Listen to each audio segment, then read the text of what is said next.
প্ৰশ্নৰ উত্তৰ আমাৰ হাতত নাই। অসমীয়াই আজিও এক অন্ধকাৰ ভৱিষ্যতৰ সৈতে আমি সংগ্ৰাম কৰিছো। আমাৰ অসমত প্ৰতিটো দিনেই জনগাঁথনিৰ পৰিৱৰ্তন হৈছে। প্ৰতিটো দিনতেই অসমৰ খিলঞ্জীয়া জনসাধাৰণে ভূমিৰ অধিকাৰ হেৰুৱাইছে। আইনৰ হেজাৰ প্ৰচেষ্টাৰ পিছতো আমি যেন প্ৰতিটো দিনাই আমাৰ নিজৰ মাটি, আমাৰ নিজৰ অধিকাৰ হেৰুৱাইছো। জাতিটোৰ মাজত এচাম নতুন লোকৰ সৃষ্টি হৈছে, যিচাম লোকে পাহৰি গৈছে কাৰ প্ৰৰোচনাত, কাৰ গুলীত আৰু কাৰ দমনমূলক নীতিৰ বাবে 800তকৈও অধিক যুৱকে এই অসম ভূমিৰ পৰা আঁতৰি যাবলগীয়া হৈছিল। অসমক ভাল পাওঁ বুলি, অসম আৰু অসমীয়াৰ ভৱিষ্যত সুৰক্ষিত কৰিম বুলি এচাম দেশপ্ৰেমিকে আজিও আমি দেখা পাওঁ সেই অসম আন্দোলনৰ শ্বহীদসকলৰ হত্যাকাৰী কংগ্ৰেছ দলৰ ওচৰত নিৰ্লজ্জভাৱে আত্মসমৰ্পণ কৰিছে। তেওঁলোকে পাহৰি গৈছে যে সেই ইন্দিৰা গান্ধীৰ নিৰ্দেশতেই আজি আমাৰ অসমৰ পৰা 800জন শ্বহীদক অসমীয়াৰ বুকুৰ মাজৰ পৰা কাঢ়ি লোৱা হৈছিল। আজি তেওঁলোকে পাহৰি গৈছে যে সেই কংগ্ৰেছ দলৰ কাৰণেই আজি প্ৰতিটো দিনাই অসমীয়াই নিজৰ অধিকাৰ হেৰুৱাইছে। আজি অসমৰ 12খনতকৈও অধিক জিলাত আমি সংখ্যালঘুত পৰিণত হৈছো। আজি মই সেইসকল দেশপ্ৰেমিকক, তথাকথিত দেশপ্ৰেমিকক সুধিব খোজো কি কংগ্ৰেছ দলে যোৱা স্বাধীনতাৰ পিছৰ পৰা অসমীয়া জাতিক দুৰ্বল কৰিলে, লোকপ্ৰিয় গোপীনাথ বৰদলৈয়ে যি আধাৰ নিৰ্মাণ কৰিছিলে সেই আধাৰক মষিমূৰ কৰি পেলালে। আজি সেই দলক শক্তিশালী কৰি আমি কাক দুৰ্বল কৰিব খুজিছো? আমি আমাৰ নিজৰ জাতিটোক দুৰ্বল কৰিব খুজিছো। আমি আমাৰ নিজৰ সমাজখনক দুৰ্বল কৰিব খুজিছো। আৰু অসম আন্দোলনৰ সেই ঐতিহাসিক ত্যাগ আৰু ঐতিহাসিক আন্দোলনটোৰ যি আত্মা আছিল, সেই আত্মাটোক আজি আমি পুনৰ হত্যা কৰিব খুজিছো। দেশপ্ৰেমৰ মূল্য কোনোবাই কাৰোবাৰ লগত বুজাবুজি কৰি চৰকাৰ গঠনতে শেষ হৈ নাযায়। চৰকাৰ গঠন কৰাৰ পিছতো মানুহে সাহসেৰে সৈতে অসমৰ শত্ৰুৰ বিৰুদ্ধে যুঁজিব লাগিব। অসমৰ শত্ৰুৰ বিৰুদ্ধে যুঁজি এই জাতিটোক আমি যিমান দিনলৈ পাৰো সুৰক্ষিত কৰি ৰাখিব লাগিব। আৰু সেয়েহে হাজাৰ সমালোচনাৰ পিছতো আমি সাহসেৰে গৰু খুটিয়ে হওক, কচুতলিতে হওক, আমি অসমীয়া জাতিৰ সুৰক্ষাৰ বাবে আমি যিমান দূৰলৈ যাব লাগে সিমান দূৰলৈ যোৱাৰ বাবে আজি আমি প্ৰচেষ্টা কৰিছো। অসমৰ ভূমি, অসমৰ জনজাতীয় লোকসকলৰ ভূমিকে হওক, অসমৰ খিলঞ্জীয়া লোকসকলৰ ভূমিয়ে হওক, আজি আমি সুৰক্ষিত কৰাৰ বাবে আজি আমি একনিষ্ঠভাৱে সংগ্ৰামত ব্ৰতী হৈছো। মই বিশ্বাস কৰো আমাৰ অসমীয়া জাতিটোৱে যুঁজি যুঁজি আমি জীয়াই থাকিব লাগিব। আমাৰ চাৰিওফালৰ পৰিৱেশ সুৰক্ষিত নহয়। এচাম লোকে সেইসকল লোকৰ লগতে বন্ধুত্ব পতাৰ কথা কয়। এচাম লোকে সেইসকল লোকৰ লগতে মিতিৰালি পতাৰ কথা কয়।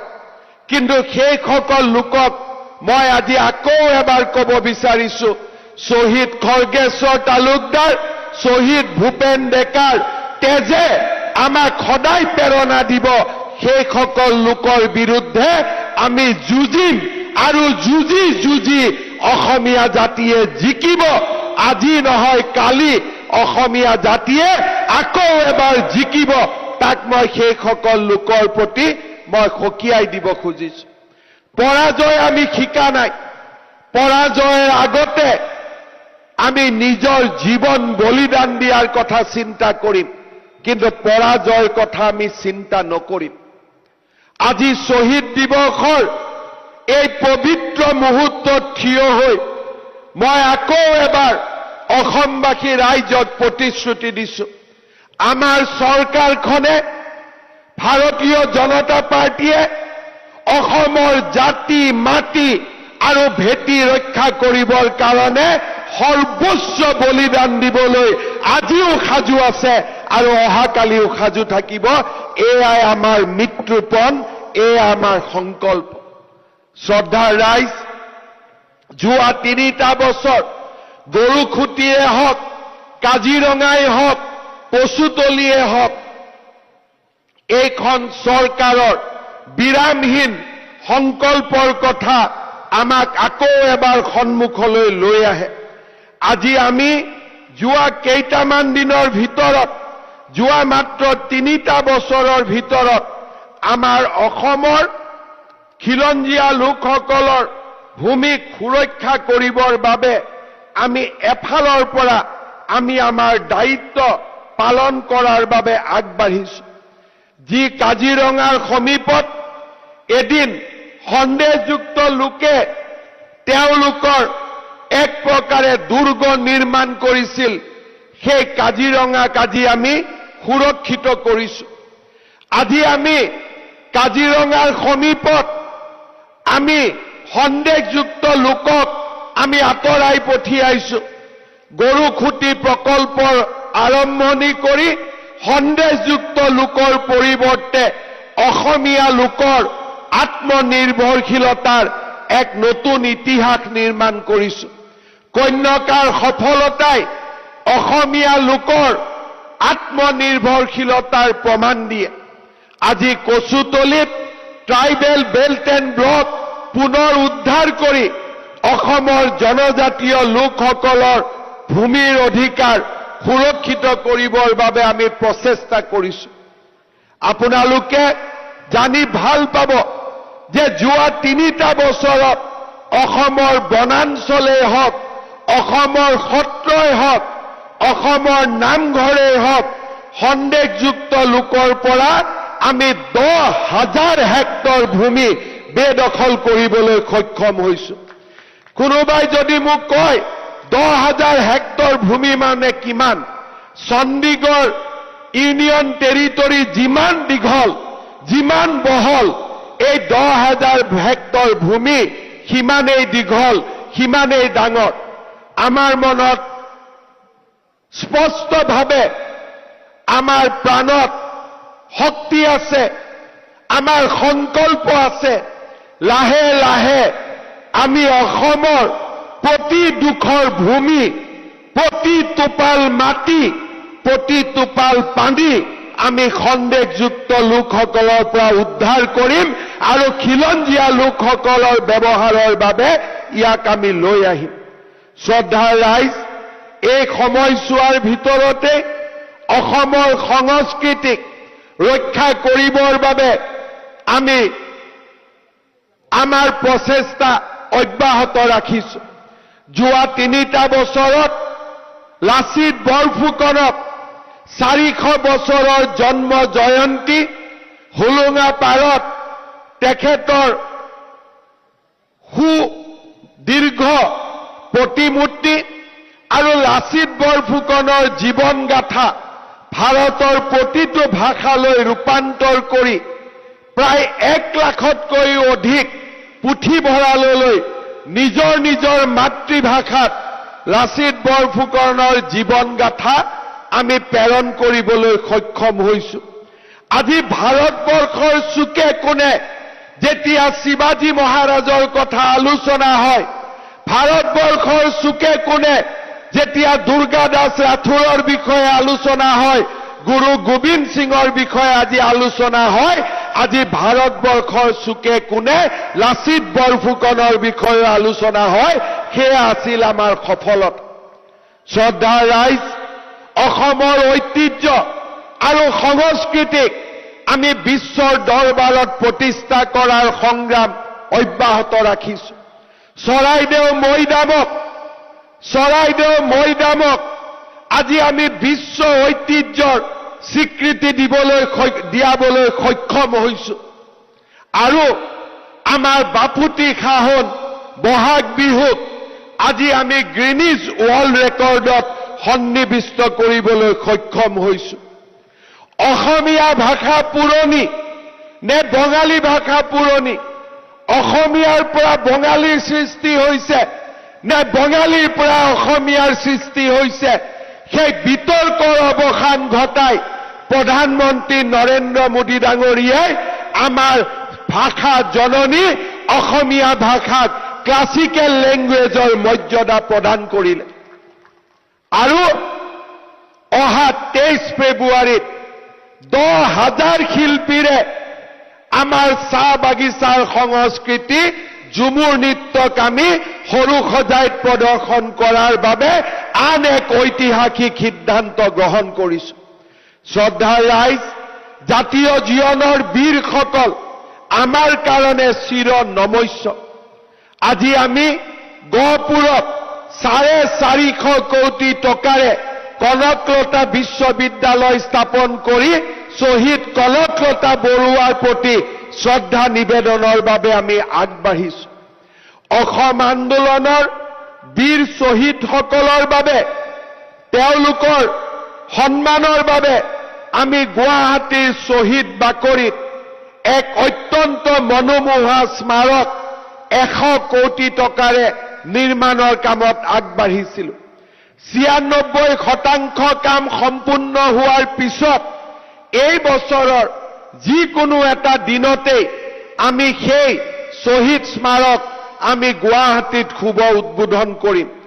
এই শ্বহীদ স্মাৰকে অসম আন্দোলনৰ শ্বহীদসকলৰ শৌৰ্য আৰু শ্বহীদসকলৰ ত্যাগক সদায়ে সোঁৱৰাই থাকিব। 100 বিঘা ভূমিত 220 ফুটৰো অধিক উচ্চতাৰে আমি নিৰ্মাণ কৰা শ্বহীদ স্মাৰকে অসমীয়াৰ অম্লান সাহস, শৌৰ্য আৰু বীৰ্যক জগত সভালৈ লৈ যাব। শ্ৰদ্ধাৰ ৰাইজ, এইখন চৰকাৰে অসম আৰু অসমীয়াৰ স্বাৰ্থ সুৰক্ষা কৰাৰ বাবে ন্যায়াধীশ বিপ্লৱ শৰ্মা কমিটিয়ে প্ৰদান কৰা পৰামৰ্শবিলাকৰ উপৰিও আৰু পৰামৰ্শবিলাকতকৈও আগবাঢ়ি গৈ আমি জাতিটোক সুৰক্ষাৰ কবচ পিন্ধাবলৈ আমি সিদ্ধান্ত গ্ৰহণ কৰিছো। প্ৰধানমন্ত্ৰী নৰেন্দ্ৰ মোদী ডাঙৰীয়াৰ নেতৃত্বত অলপতে সমষ্টিসমূহৰ যি পুনৰীক্ষণ হৈ গ'ল, ডিলিমিটেশ্যন হৈ গ'ল, সেই ডিলিমিটেশ্যনে 126টা সমষ্টিৰ ভিতৰত 105টা সমষ্টিত অসমীয়া আৰু ভাৰতীয় লোকসকলৰ যি প্ৰভাৱ, সেই প্ৰভাৱ বহু দিনলৈ অক্ষত ৰাখিব। যোৱা 3টা বছৰত 10,000 হেক্টৰ ভূমি উদ্ধাৰ কৰাই হওক, ডিলিমিটেশ্যনৰ প্ৰক্ৰিয়াক আমি পূৰ্ণ কৰাই হওক বা অথবা চৰাইদেউ মৈদামলৈ বিশ্ব ঐতিহ্যৰ স্বীকৃতিয়ে হওক, দিনে নিশাই প্ৰতিটো পল, প্ৰতিটো মুহূৰ্ত আমি জাতিটোৰ বাবে কাম কৰি যাবলৈ আমি সকলো প্ৰকাৰৰ প্ৰচেষ্টা অব্যাহত ৰাখিছো। যোৱা 3টা বছৰত অসমীয়াই ভাৰতৰ বুকুত এক নতুন পৰিচয়েৰে থিয় দিছে। কৰবাত যদি আমি আমাৰ পৰিচয়ৰ বাবে ৰাজনীতি কৰিছো, যদি আমি আমাৰ আইডেণ্টিটিৰ বাবে কৰবাত আমি পলিটিক্স কৰিছো, তাৰ লগে লগে আমি বিকাশৰ কৰ্মযজ্ঞখনতো আমি নিজক নিয়োজিত কৰিছো। মই মুখ্যমন্ত্ৰী হোৱাৰ পিছতে প্ৰথম সাক্ষাৎকাৰটোতে কৈছিলো যে এহাতে আইডেণ্টিটি আৰু এহাতে ডেভেলপমেণ্ট। মোক সেই বিকাশ নালাগে যি বিকাশে অসমীয়াৰ অস্তিত্ব লোপ কৰিব, আৰু মোক তেনে বিকাশ, তেনে মোক পৰিচয় নালাগে যি পৰিচয়ে মোৰ জাতিটোক বিকাশৰ অগ্ৰগামী ৰাস্তালৈ লৈ নাযাব। মোৰ প্ৰতিশ্ৰুতি আছিল এফালে অসমীয়াৰ পৰিচয় আৰু আনহাতে অসমলৈ ভাবিব নোৱাৰা উন্নয়নৰ ঢল।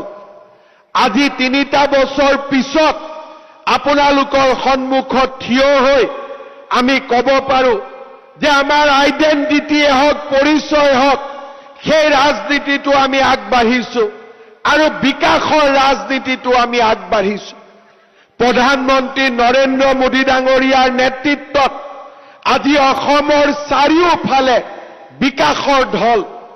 আজি বিকাশত অসম ভাৰতৰ শ্ৰেষ্ঠতম ৰাজ্য হোৱাৰ ফালে গতি কৰিছে। ছেমি কণ্ডাক্টৰৰ দৰে ফিউচাৰ ইণ্ডাষ্ট্ৰী আজি আমি অসমলৈ আনিব পাৰিছো। 12,000 কোটি টকা ব্যয় কৰি নুমলীগড় আৰু গহপুৰৰ মাজত ব্ৰহ্মপুত্ৰৰ তলেদি সুৰংগ নিৰ্মাণৰ পৰিকল্পনাও আজি আমি সাহসেৰে সৈতে কৰিব পাৰিছো। অসমত যদি ধলাশদিয়াত ব্ৰহ্মপুত্ৰৰ ওপৰত দলং হৈছে, বগীবিলৰ দলঙো নৰেন্দ্ৰ মোদী ডাঙৰীয়াই সমাপন কৰিব পাৰিছে। আগলৈ আহি যোৰহাট আৰু মাজুলীৰ মাজতো ব্ৰহ্মপুত্ৰৰ দলং হৈছে। গোলাঘাট আৰু বিশ্বনাথৰ মাজতো ব্ৰহ্মপুত্ৰদি সুৰংগ হ'ব। কলিয়াভোমোৰাত দ্বিতীয়খন দলং, চকীঘাটত দলং নিৰ্মাণৰ কাম সম্পূৰ্ণ হৈছে। আগলৈ আগবাঢ়ি গৈ মৰিগাঁও আৰু দৰঙৰ মাজতো ব্ৰহ্মপুত্ৰৰ মাজত দলঙৰ আমি পৰিকল্পনা কৰিব পাৰিছো। নাৰেংগী আৰু কুৰুৱাৰ মাজত দলঙৰ কাম অহা 3 মাহৰ ভিতৰত আৰম্ভ হ'ব। আগলৈ গৈ গুৱাহাটী, উত্তৰ গুৱাহাটীৰ মাজত ব্ৰহ্মপুত্ৰৰ দলং, আৰু আগুৱাই গৈ পলাশবাৰী, শুৱালকুছিৰ মাজত ব্ৰহ্মপুত্ৰৰ দলং, আৰু আগুৱাই গৈ ধুবুৰী আৰু গোৱালপাৰাৰ মাজত ব্ৰহ্মপুত্ৰৰ দলং। আজি শিৱসাগৰ জিলাক বাদ দি শিৱসাগৰ দিচাংমুখত আৰু এখন দলঙৰ পৰিকল্পনা আমাৰ আছে, কিন্তু তাক যদি অলপ সময়ৰ কাৰণে বাদ দিওঁ, আজি অসমে এখন ৰাজ্য য'ত প্ৰতিখন জিলাতে এখনকৈ ব্ৰহ্মপুত্ৰৰ ওপৰত দলং হ'ব, প্ৰতিখন জিলাতে এখন মেডিকেল কলেজ হ'ব, প্ৰতিখন জিলাতে এখন বিশ্ববিদ্যালয় হ'ব। তেনে বিকাশৰ সপোন আজি আমি নিৰ্মাণ কৰিছো। জাতিটোৰ স্বাৰ্থৰ বাবেও আমি মাত মাতিছো আৰু একে সময়তে অৰুণোদয়ৰ দৰে আঁচনিৰ জৰিয়তে অসমৰ দৰিদ্ৰ জনতাৰ চকুৰ পৰা চকুলো মচিবৰ বাবেও আমি প্ৰচেষ্টা কৰিছো। এফালে যদি অসমৰ ঐতিহ্য আৰু সংস্কৃতিক বিশ্বৰ দৰবাৰলৈ লৈ যোৱাৰ প্ৰচেষ্টা কৰিছো, বিকাশেও অসমৰ প্ৰতিগৰাকী মানুহক চুৱক, তাৰ বাবে আমি জাতিটোক বিকাশৰ এক নতুন স্বৰ্ণিম অধ্যায়লৈ লৈ যোৱাৰ বাবে প্ৰচেষ্টা কৰিছো। এফালে যদি আমি গৰুখুটি, কচুতলিত যদি আমি বেদখলকাৰীক উচ্ছেদ কৰি এখন আত্মনিৰ্ভৰশীল অসমৰ সপোন দেখিছো, মিছন বসুন্ধৰাৰ জৰিয়তে অসমৰ প্ৰতিটো দৰিদ্ৰ দুখীয়া পৰিয়ালক ভূমিৰ অধিকাৰ দিবলৈও আমি নিৰন্তৰভাৱে কাম কৰিছো। এখন অসমৰ আমি কল্পনা কৰিছো, যিখন অসমক লৈ প্ৰতিগৰাকী অসমীয়াই গৌৰৱ কৰিব পাৰে। এখন সুৰক্ষিত আৰু ভৱিষ্যতৰ অসম যাতে আমি জাতিটোৰ বাবে এৰি থৈ যাব পাৰো, আৰু তাৰ কাৰণে আমি নিৰলসভাৱে প্ৰচেষ্টা আগবঢ়াইছো। মই বিশ্বাস কৰো আপোনালোকৰ আশীৰ্বাদ আৰু আপোনালোকৰ সহযোগিতাই আমাক এখন সুৰক্ষিত অসম, এখন বিকশিত অসমৰ প্ৰাপ্তিৰ লক্ষ্যলৈ লৈ যাব। মই আজিৰ এই দিনটোত পুনৰ অসমবাসী ৰাইজক আহ্বান জনাম। অসম আন্দোলন শেষ হ'ল, কিন্তু আমাৰ ইস্পিত লক্ষ্যত আমি এতিয়াও উপনীত হ'ব পৰা নাই। অসম আন্দোলনৰ যদি ৰাজনৈতিক লক্ষ্য বিদেশীৰ পৰা অসমক মুক্ত কৰা আছিল, অসম আন্দোলনৰ অৰ্থনৈতিক লক্ষ্য আছিল অসমখনক স্বাৱলম্বী হিচাপে নিৰ্মাণ কৰা। মই অসমীয়া যুৱক যুৱতীক আহ্বান জনাম, স্বাৱলম্বিতাৰ পথেৰে খোজকাঢ়ি আমি জাতিটোক নিজৰ ভৰিৰ ওপৰত নিজে থিয় কৰাব লাগিব। অসম আন্দোলনৰ পিছত আমি আত্মনিৰ্ভৰশীলতাৰ পৰা বহু দূৰ আঁতৰি গলো। আমাৰ খেতি পথাৰত খেতি কৰিবৰ বাবেও আমি অচিনাক্ত লোকক মাতিব আৰম্ভ কৰিলো।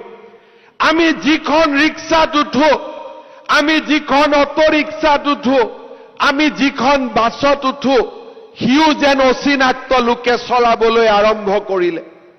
অচিনাক্ত লোকে অসমৰ অৰ্থনীতিটোক নিজৰ হাতলৈ লৈ যাব আৰম্ভ কৰিলে।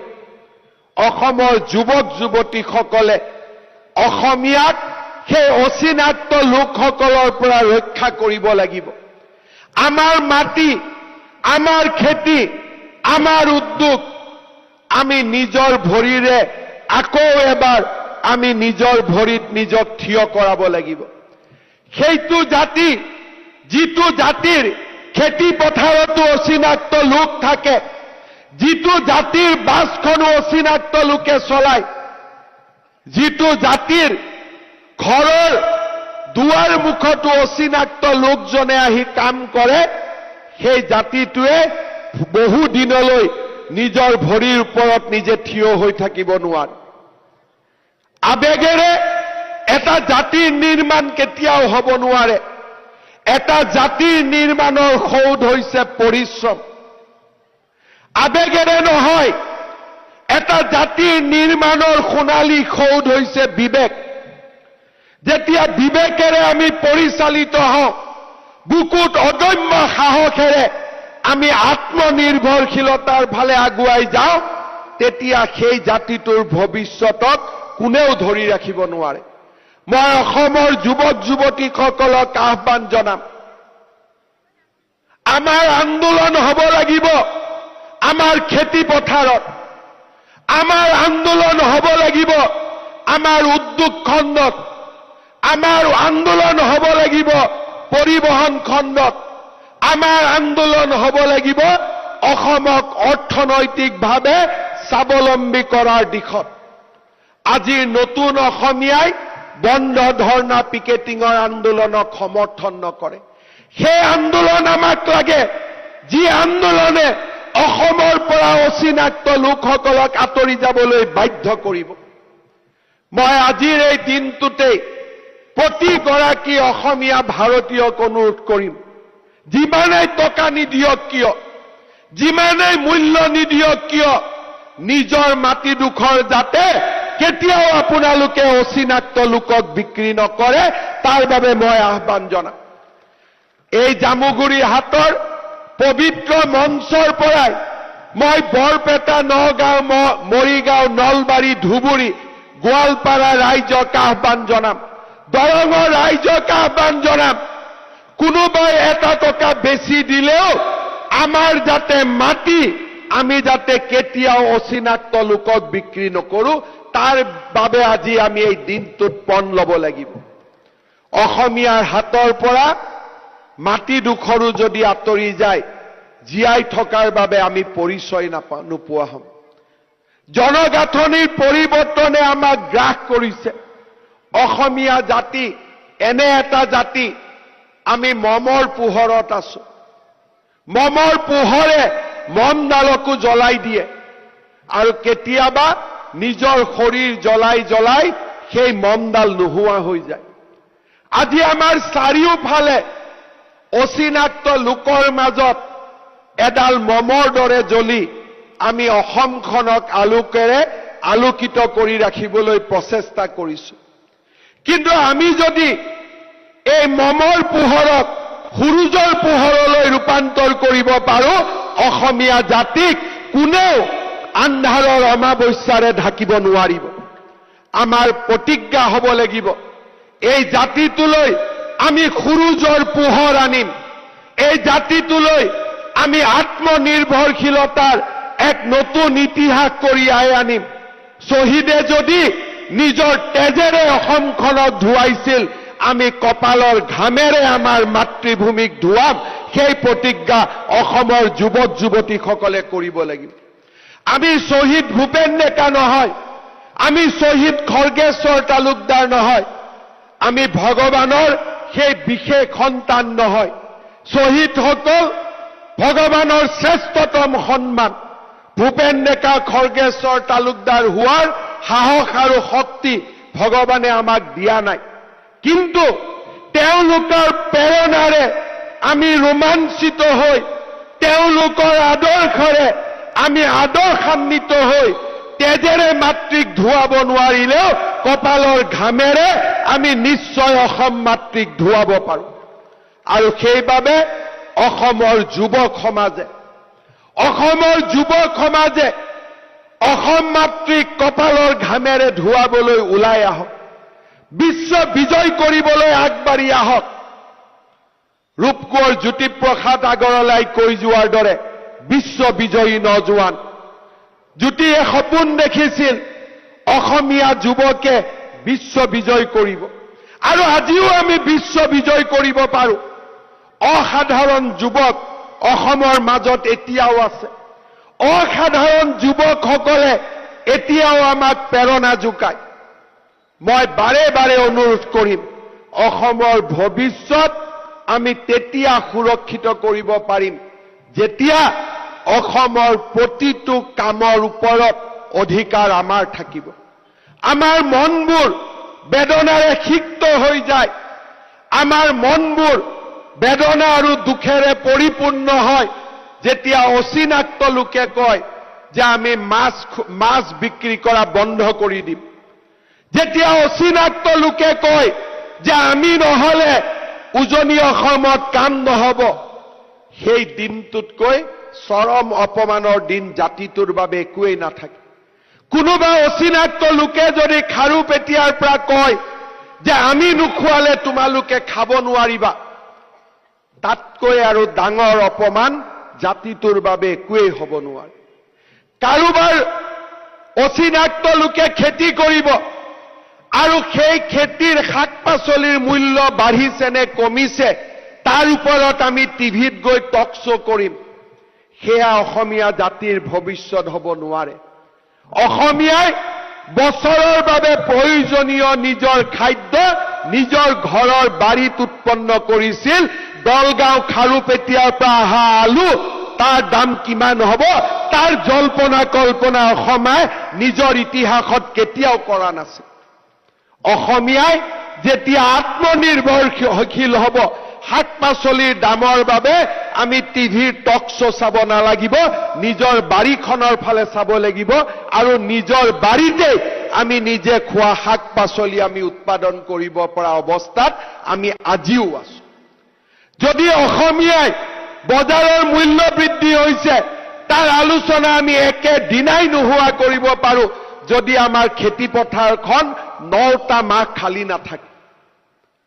3টা মাহ খেতিৰ পিছত 9 মাহ যেতিয়া এখন খেতি পথাৰ খালী পৰি থাকিব, সেই জাতিটোৱে মূল্য বৃদ্ধিৰ বাবে টক শ্ব' কৰাৰ বাদে আন কোনো বিকল্প নাথাকে।